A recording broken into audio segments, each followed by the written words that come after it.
कराची से रिपोर्ट कर रहे हैं Ayaz Siddiq. Town municipal corporation Gadap के चेयरमैन तारिक अजीज बलोच ने ईद उल फितर की मुनासबत से इंतजामात के हवाले से कहा कि गडॉप टाउन की तमाम यूसीज में सफाई सुथराई जरइस्म किश अद्वियात का स्प्रे, चूना छिड़काव और वाटर सप्लाई स्कीमों की मुरम्मत के काम जारी है, ताकि ईद उल फितर के मौके पर गडॉप टाउन की आवाम को किसी भी परेशानी का सामना न करना पड़े। डायरेक्टर सैनिटेशन अशरफ बलोच और deputy director sanitation Mohammad Afzal Lagari ने कहा कि गडॉप टाउन की तमाम यूसीज की मसाजिद और ईदगाहों में सफाई सुथराई, चूने का छिड़काव और इबादत गाहों अतराफ में सीवरेज लाइनों की सफाई के काम जारी हैं और ईद से कबल मुकम्मल करने पर गामजन हैं। इंचार्ज फ्यूमिगेशन राहिल आराइन के मुताबिक ईद के मौके पर गडॉप टाउन के अराकीन कौंसिल की मुशावरत से तमाम इलाकों में जरासीम किश अद्वियात का स्प्रे जारी है। सुपरिटेंडेंट इंजीनियर M&E नूर अली जमाली और वसीम आराई ने बताया कि ईद के मौके पर गडॉप टाउन में वाटर सप्लाई स्कीमों की मुरम्मत का काम आखिरी मराहिल में जारी है और जहां पर वाटर सप्लाई स्कीमें मौजूद नहीं हैं वहां पर गडॉप टाउन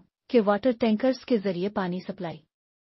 किया जा रहा है, ताकि ईद उल फितर की नमाज में गडॉप टाउन की आवाम को कोई दुश्वारी का सामना न करना पड़े। म्यूनिसिपल कमिश्नर अहमद यार ने कहा कि ईद उल फितर के मौके पर गडॉप टाउन की आवाम को बल्दियाती बेहतरीन सहूलियात की फराहमी को हतमी शक्ल दे दी गई है। इस पर सख्ती से अमल दरामद किया जा रहा है ताकि भरपूर इक़दामात के साथ बेहतर सर्विस फराहम की जा सके। इस मौके पर director HRM Humayun Imran Khan, superintendent engineer B&R Farman Ali Lashari, director information Rizwan Sabir, director parks Mohammad Afzal Lagari, deputy director HRM Sarfaraz Ahmed Khatri, incharge sanitation Ali प्लीजो, परवेज शानी, PS चेयरमैन लाल जान नबी मौजूद थे।